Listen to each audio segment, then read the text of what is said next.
Do you think that rules are meant to be broken?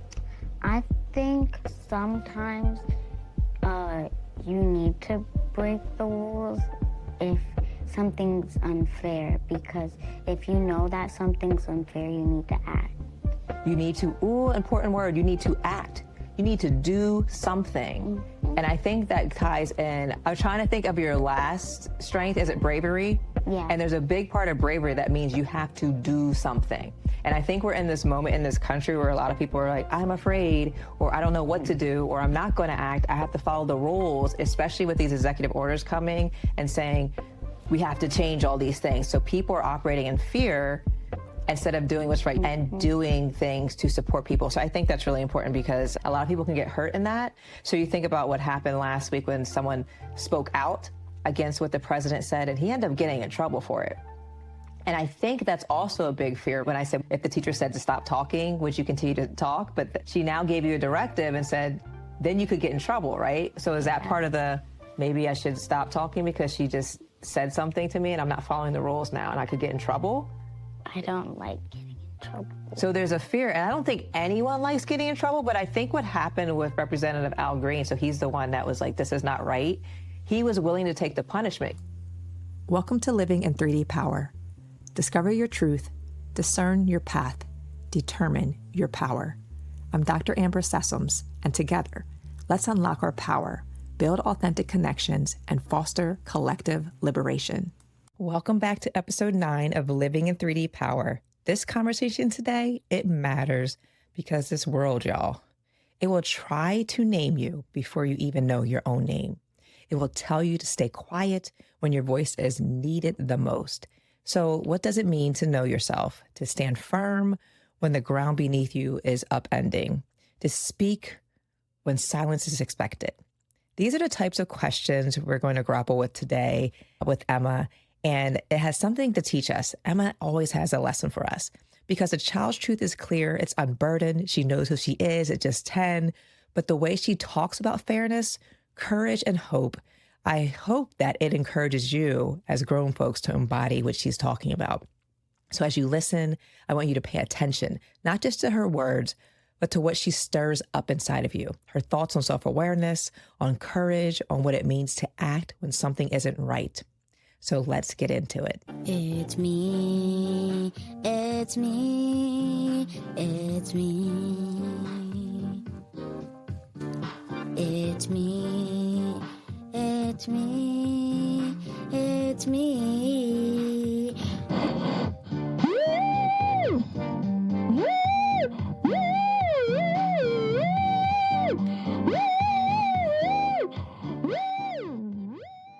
Hello, it's me, Emma. Welcome back to Living in 3D Power. And today we're going to be talking about speaking the truth. Speaking the truth. And I would like to start out this week just doing an icebreaker of sorts and asking you, we're big Marvel fans in this house, but if you could give everyone in the world one superpower, just one, it has to be a shared superpower, what superpower would that be? Peace and love. So you pick two. Okay, we'll give you that peace and love. Tell me why. Because peace and love is within us, and people need to bring it out because some people don't. And I think people just need to be happy. Well, I think you said something really powerful. You said peace and love is already within us. So it sounds like it could already be a superpower we have. Maybe it's lying dormant or we need to wake it up inside of us. Like Hawk. Ooh, that's good. That's a good analogy. So it's like Hawk. So Hawk, I don't know, I can't remember what happens. He gets angry, I think. Is that what happens? And then his superpower comes out? Yeah, whenever he gets angry, he turns into the Hulk. Well, you know what? That kind of ties in though. So if you're saying peace and love, and there's so much anger going on in the world, that I think it does the opposite. It suppresses the peace and love that's already within us. So I would think anger and fear would be those things that keep it suppressed. So we had the superpower you're saying is already within us. I think that's been divine, is innate from God, is our birthright.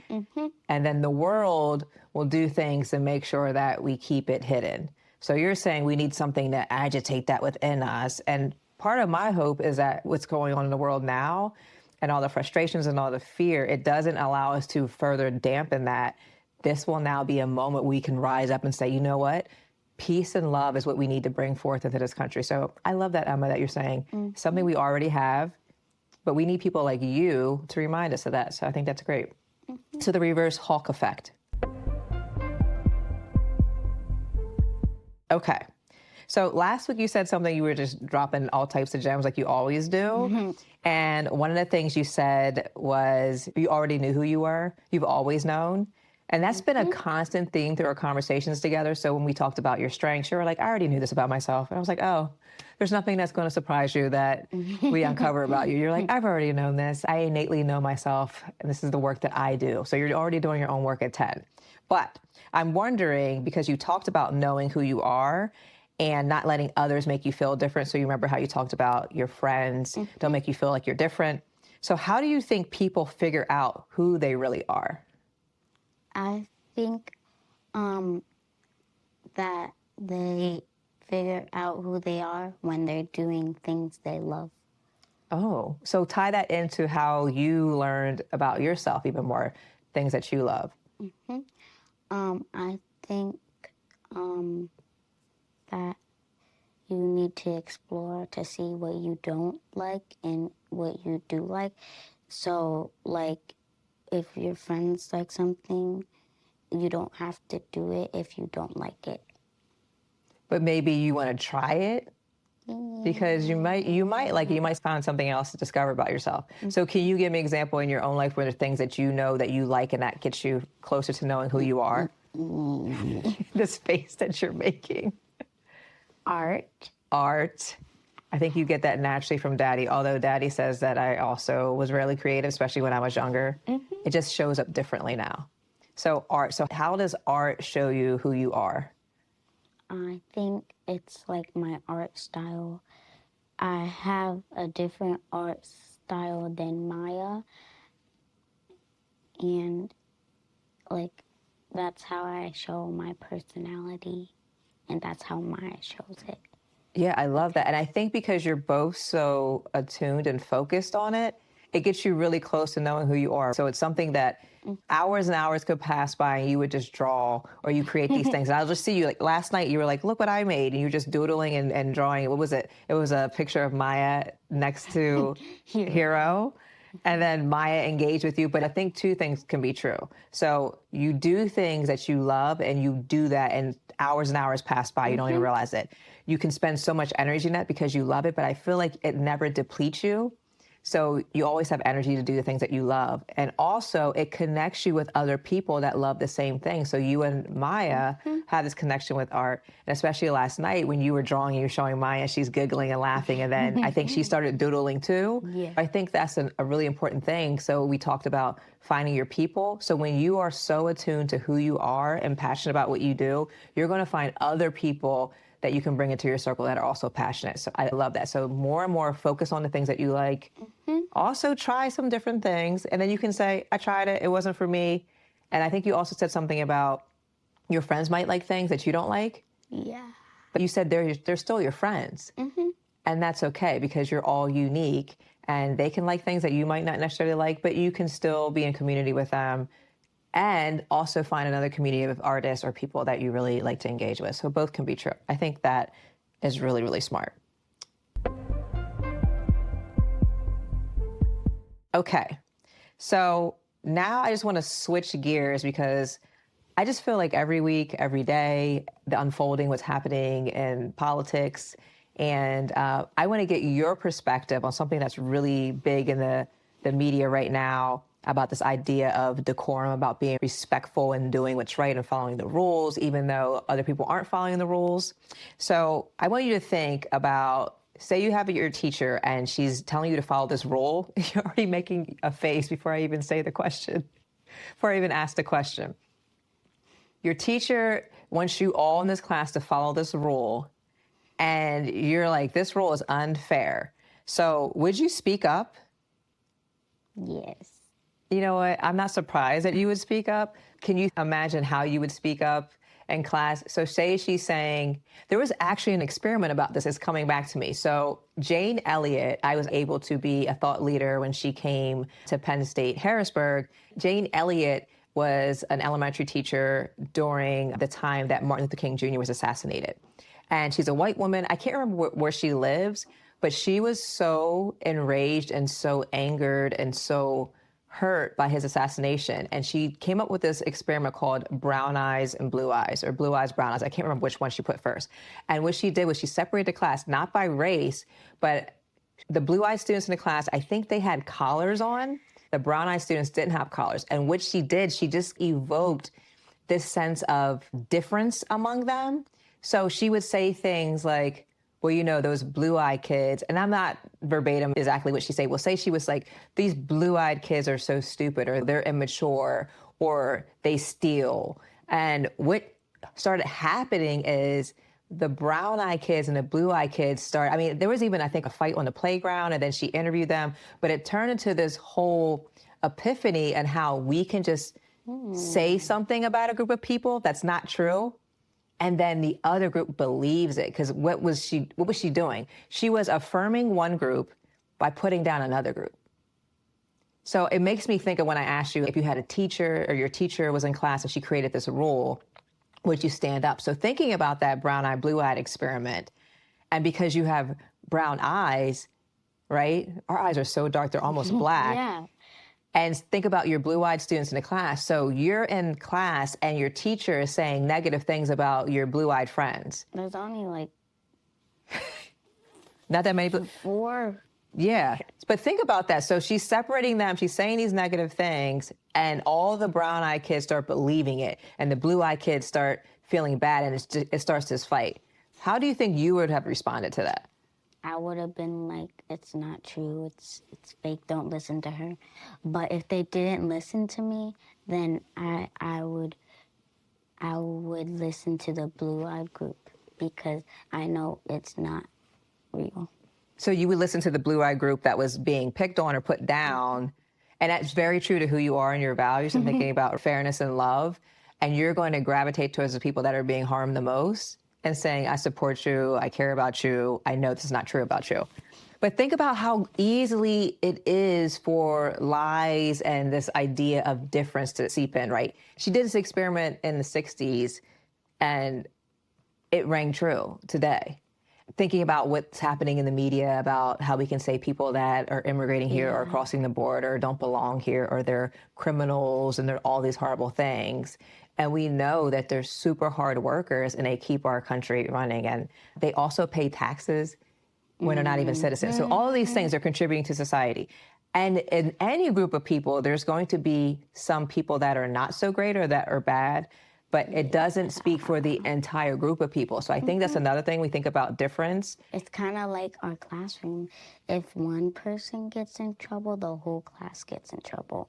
Right. So think about that in a larger thing. If there's a particular group of people that look a certain way, and we'll say one of them did something that harmed another person, they all must be like that. Right? And your eyebrow again, because how much sense does that make? There's always going to be people within every group that are going to do something bad, but we end up punishing the whole instead of just identifying and dealing with that one individual that caused some harm. So I think that just came to me as we were talking, because I'm thinking, oh my gosh, Jane Elliott and her experiment. But also I want to think about, if you're speaking up, say you're the only one in the class that speaks up and no one's listening, and what if she told you to stop speaking? Would you try again? Or would you just like, oh, I have to listen because this is the rule? I don't know. I would try again in a couple hours. You're like, I tested the waters. She told me to stop. Okay, let me retreat and let me try another angle. Maybe I can come back later. So thinking about, some people say rules should always be followed. There's people in that camp, always follow the rules, always follow the law. And then there's some people that think, especially important things that are harming other people, then we need to break those rules. Think about Martin Luther King Jr. Think about, there were literally laws that said that we could not be in the same areas together, that we were segregated, we couldn't eat in the same places, we couldn't drink out of the same water fountain. And that was a law. Water fountain? Have you ever seen the pictures where it was white only, black only water fountains? So thinking about, that was the law. And there was a group of people. He led this movement in concert with so many Black women and their white allies and co-conspirators, and they forged this movement, which meant that they had to break the law. I can't think of how many times he had been in jail, but he would go to jail repeatedly for breaking the law that was an unjust law. So thinking, yes, there are people that are going to say, we have to follow the laws, that's the rules.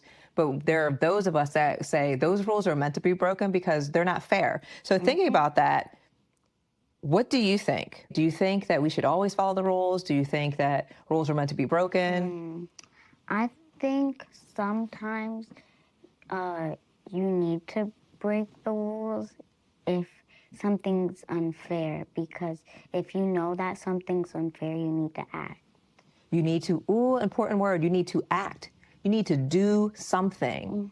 And I think that ties in, I was trying to think of your last strength. Is it bravery? Yeah. And there's a big part of bravery that means you have to do something. And I think we're in this moment in this country where a lot of people are like, I'm afraid, or I don't know what to do, or I'm not going to act. I have to follow the rules, especially with these executive orders coming and saying, we have to change all these things. So people are operating in fear instead of doing what's right and doing things to support people. So I think that's really important because a lot of people can get hurt in that. So you think about what happened last week when someone spoke out against what the president said, and he ended up getting in trouble for it. And I think that's also a big fear. When I said, if the teacher said to stop talking, would you continue to talk? She now gave you a directive, then you could get in trouble, right? So is that part of the, maybe I should stop talking because she just said something to me and I'm not following the rules now and I could get in trouble? I don't like getting in trouble. So there's a fear, and I don't think anyone likes getting in trouble, but I think what happened with Representative Al Green, so he's the one that was like, this is not right. He was willing to take the punishment because he knew in his heart what he was doing was right. And I think that could be the difference, right? I could get in trouble. I probably will get in trouble. Well, that makes you nervous. So think about that. So sometimes when people stand up against something unfair, they get in trouble. So thinking along the lines of that in terms of breaking the rule and the fear of getting in trouble, but you know it's right, I think about the civil rights movement. What do you think takes more courage? So does it take more courage to follow a rule you don't agree with, or does it take more courage to break the rule and stand up for something important? Follow the rule that you don't agree with, because it could be frustrating and you're not being true to yourself. Has that ever happened to you? No. And I can think of times, and I talk to adults about this in leadership, where they don't agree with something and they sit there in silence. And then after the meeting or after the thing, they beat themselves up because they're like, why didn't I say anything? And what I often tell them is, had you said something in the moment to disrupt it, to stop the harm from occurring, or to say that's untrue, you wouldn't have done so much of this back and forth with yourself all night long, not sleeping, tossing and turning, because you weren't being true to yourself. And there's a freedom in saying the thing and saying that's not right in the moment, even though it's really hard to say it, but you're teaching a lesson there. So if someone says something really hurtful and harmful, this happens to me a lot in my work, or we'll be in a meeting and you have this moment where you're like, ooh, that was not good. If I say something, it's going to make people uncomfortable, or I'm going to throw off the meeting. But if you don't say anything, that thing that happened in the meeting, that harm that they did, now we just put out a whole message that says, this is how we do things here. We just say mean things and we're okay with it, right? So I could think of a recent example. So I was in a situation where we're in this meeting and an administrator was said a really hard, he said colored in a meeting. He used the term colored. And I'm thinking that word hasn't been used. And he's probably my age or younger than me. So I'm sitting in this meeting, but it's just myself, the administrator, and his quote unquote subordinate. So someone that he is over in terms of authority over. So I remember being in that meeting and being like, if I say something, your face is still, your jaw still dropped, right? This is just maybe a year or so ago. So I remember sitting in the meeting and I'm on Zoom and they're in person and I'm like, oh my gosh, I can't believe he just said that after we were talking about how some students of color were being harmed.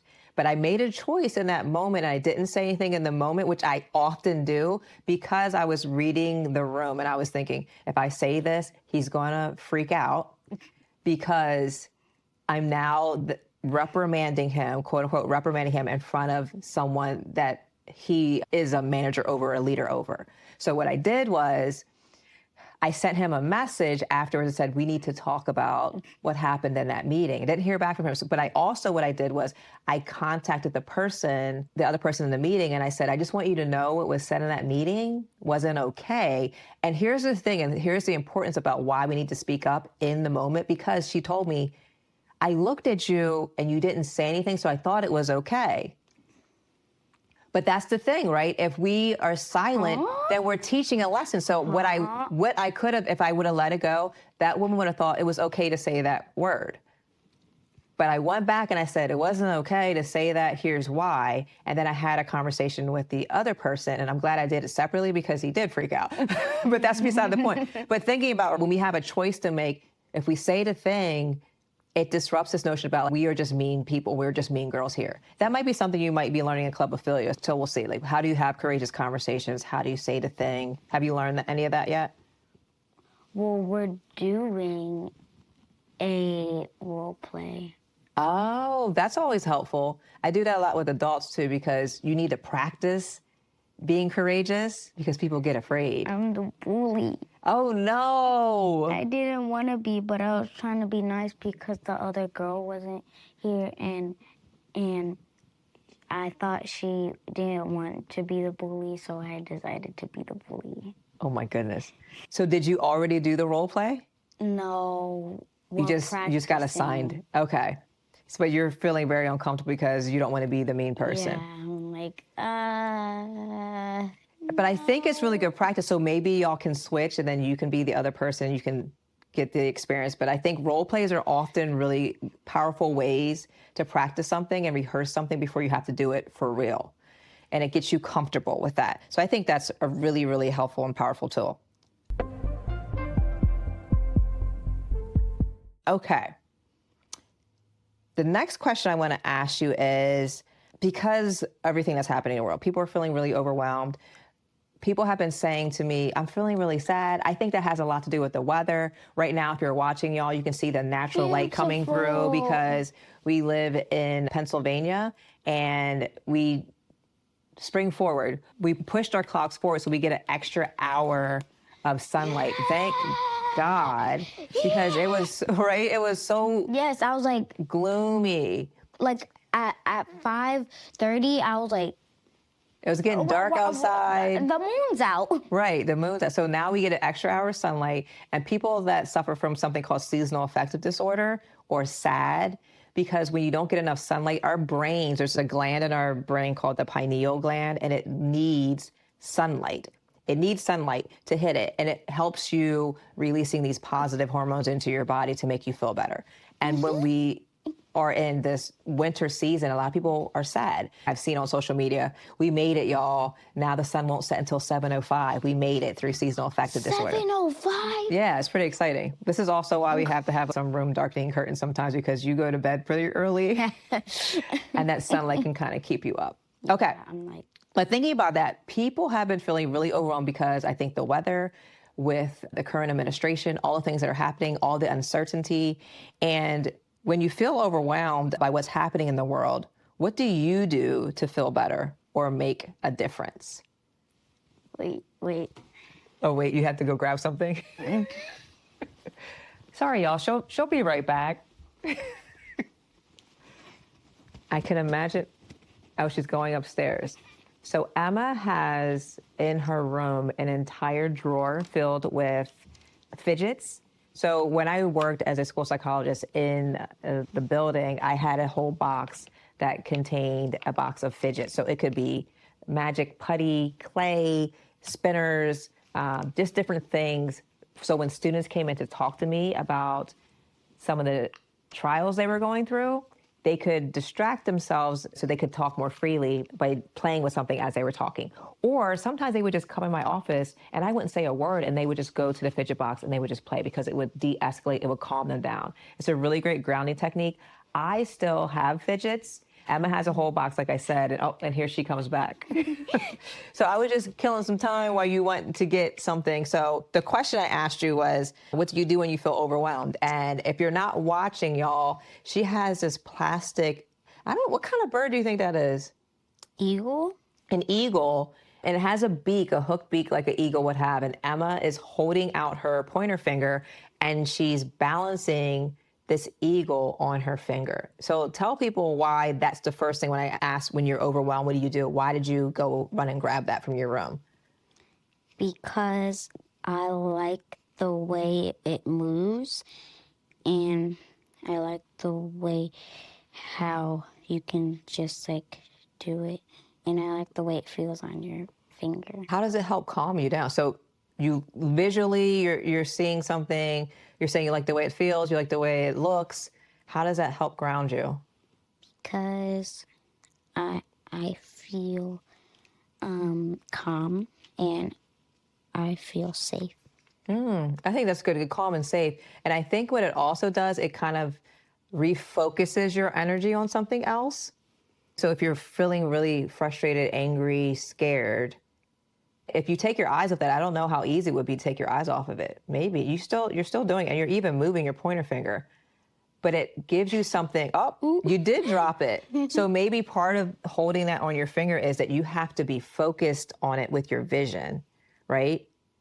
So if you're so focused on that, all those thoughts that are going on in your head, you probably can't have all those thoughts going on at the same time, right? So it's a good way to bring yourself back to yourself.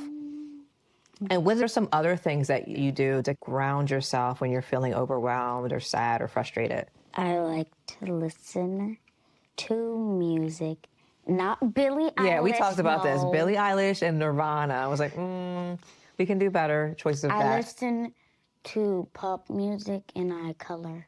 And you sing. And there's something that we taught you very, very young. Remember belly breathing? Mm-hmm. And so we'll still say that today, like belly breathe. But I think that's a really good strategy because oftentimes when we're overwhelmed, something we talk about, we disconnect from ourselves. So we're whole beings. We're bodies, but we're also spirits. We're also all of these things that God designed us to be and put us in this fleshly body. Mm-hmm. So sometimes what happens is when we're really overwhelmed, we're just flooded with feelings. And what we will do is numb ourselves. I find myself doing this when I'm overwhelmed. I'll just kind of just be flat and be like, I can't be concerned about anything because everything's concerning. I know. Not you saying, I know, my little psychologist, right? Because it gets so overwhelming, and that's kind of my response until I have to come back to myself. And part of that is because I've disconnected from myself because I don't want to feel, and I feel things very deeply in my heart. It's like your soul went out of your body. Right. And that is a feeling. It feels numb, and it feels like you're not fully human.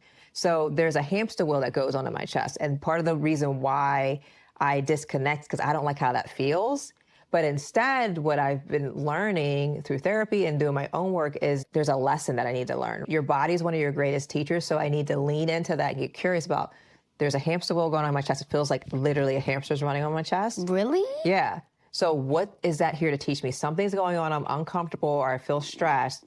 What I need to do to come back to myself, to not disconnect spirit from body, come back and ground myself. So part of what I do, I'll put a hand on my chest, hand on my belly, and breathe, because one of the other indicators for me is that I'm stressed. I shallow breathe, or I mouth breathe.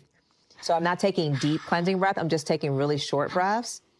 And we know your body needs oxygen, so I'll do that. And I'll also sometimes hug myself. Well, I'll give you a hug. Yes, or ask for a hug, or like cuddle, right? But those are things like hugs, physical touch are really important to me. So I've had to find ways to help myself to what we call self-soothe. And you found lots of ways, and we've given you lots of different tools to use. Some work, some don't work. Or you say you want to use that one day, the bird, and then you're like, it's not working. I need something else. It's so important to have more than one tool. Poppets. You have Poppet, math tables. You got Poppet bags. You got all types of Poppets.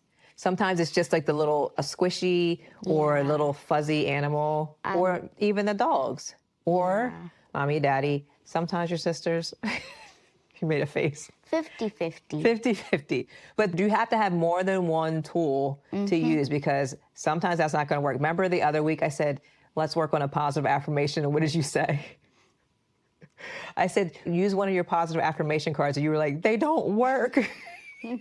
Remember you said that?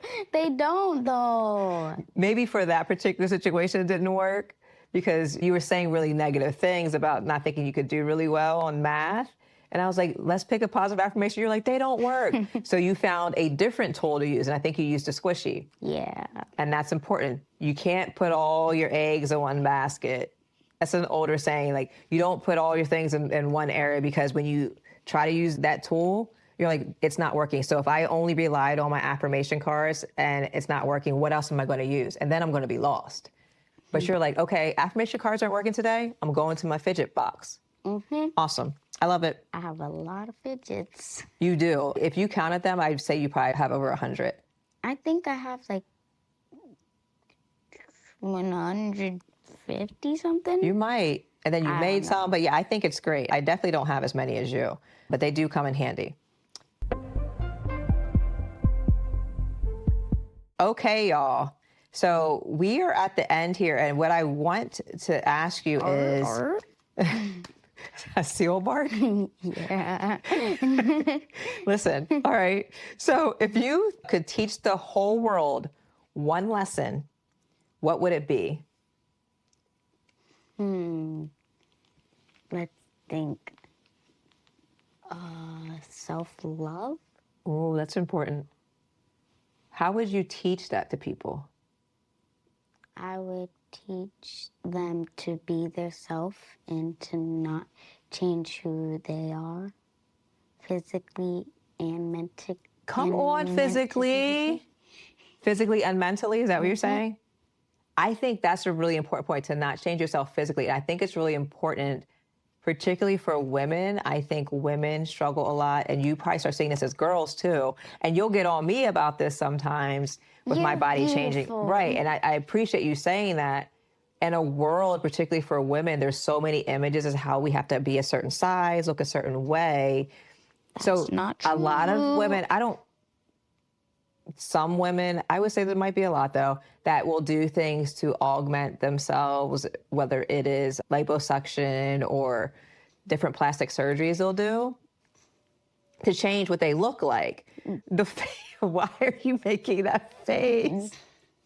I'm going to start zooming in and just have a blooper reel of Emma's faces, because the faces you make, I thought I didn't have a poker face. I think you are me times 10. But that's true. But I think it's really important that you said physically, so I appreciate that, or mentally, because part of self-love is that we have to tell ourselves positive things, because we could be our biggest critics. We will bully ourselves. And if we can reframe what we say about ourselves, like, oh my gosh, I need to lose all this weight. How can I change that? And then there's a little Emma there that says, you are beautiful just the way you are. Love yourself. So I think self-love is super important. I think that is a great lesson, that if the world did that, but in order to love yourself, you have to know yourself, right? So it has to be a level of work. So we need to get more like you, where we're like, oh, I already knew my strengths. Or I am so comfortable even when I'm the only one in the room, because I know who I am and I know I belong any place I want to be. That takes real intentional work. So adults, we have to do that work. So I'm hoping y'all are inspired by Emma, because even at 10, she's so confident who she is. Not to say that you don't have some moments, right, where you get frustrated. That's normal, because you're a human being. We live in a world that wants us to be perfect. So when we aren't perfect, when we don't show up and get the A++++, we start maybe thinking negatively about ourselves. But guess what? We're human beings. We're not going to be perfect. Robot. Right. We're not robots. We're not machines. And I think part of loving yourself is also giving yourself grace when you do make mistakes, and learning from those mistakes, and realizing that your mistake does not define who you are. And Emma's now balancing her bird and her bun. It's a nest. Oh, I get it. It's a nest. Listen, on that note, any final words for the people? Be yourself. Be your and hand clap. So Emma will be your cheerleader. Be yourself, and she will cheer you on to do that, as she's doing your cheer as we part. And you balanced it in your bird's nest the whole time. After every conversation with Emma, I feel like I get even more curious about myself and the world. And so in this moment, there are 6 points that Emma has helped me to raise. One would be superpower and peace and love. So Emma didn't choose just one power. She chose something that we already have inside of us, power and love. So it gave me pause, because what if peace and love aren't just things that we have to fight for, but things we have to wake up inside of ourselves? But fear and anger, they bury love and peace. The world will do everything, right, so that we can keep it hidden. But what if we brought it out? What if we let it lead? And Emma made a connection to Hawk, which I loved, which got me thinking about a reverse Hawk effect instead. So if anger is unlocking power with Hawk, what if love did that instead? What would that look like? And what if we move through the world like that?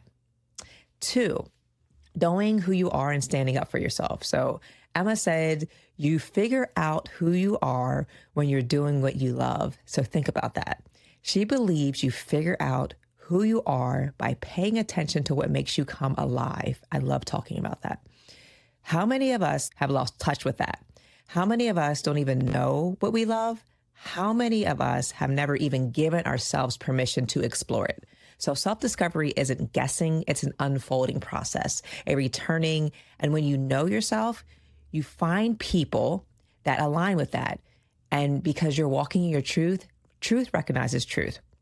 So here's a challenge. What's something you could do today just because you love it, not because it's for work or for validation, just for you?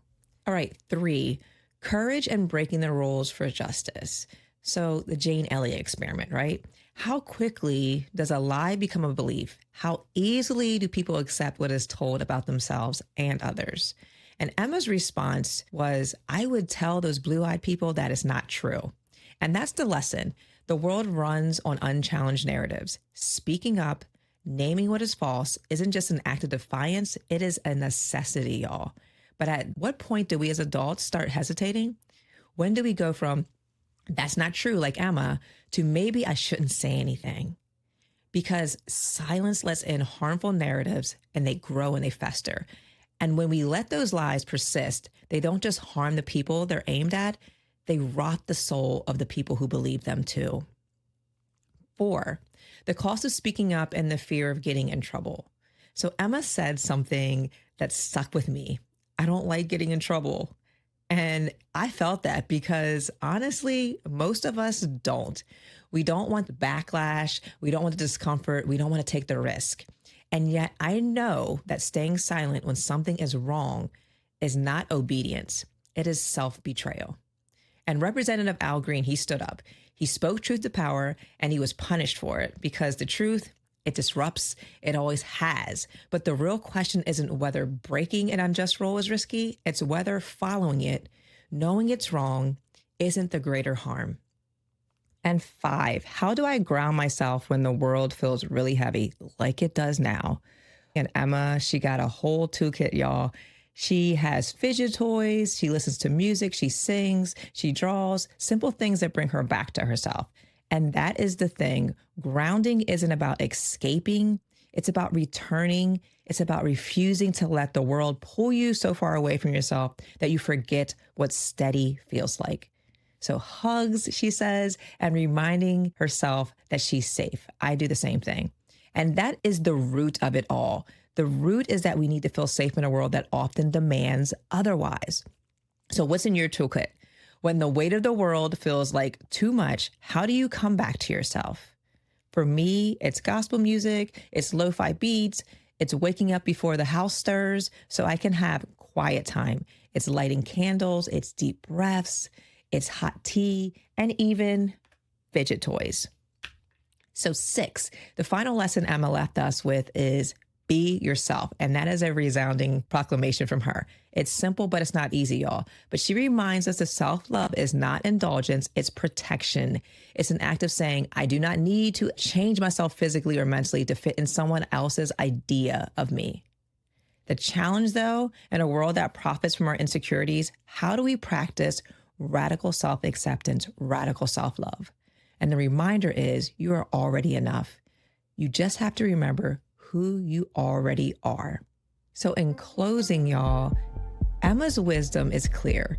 Know yourself, speak your truth, and act when something isn't right, which aligns with my 3D Power Tools framework.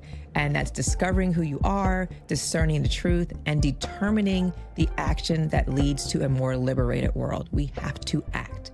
The real work, though, it isn't just in seeing injustice, which is great. We have to be able to name it, but it's in choosing what do we do next. So if Emma's words resonated with you, don't forget to like and subscribe on YouTube, follow on Substack, and leave a review wherever you get your podcasts. Your support really helps spread these powerful conversations. So until next time, keep discovering, keep discerning, and keep determining your path. Take care, y'all.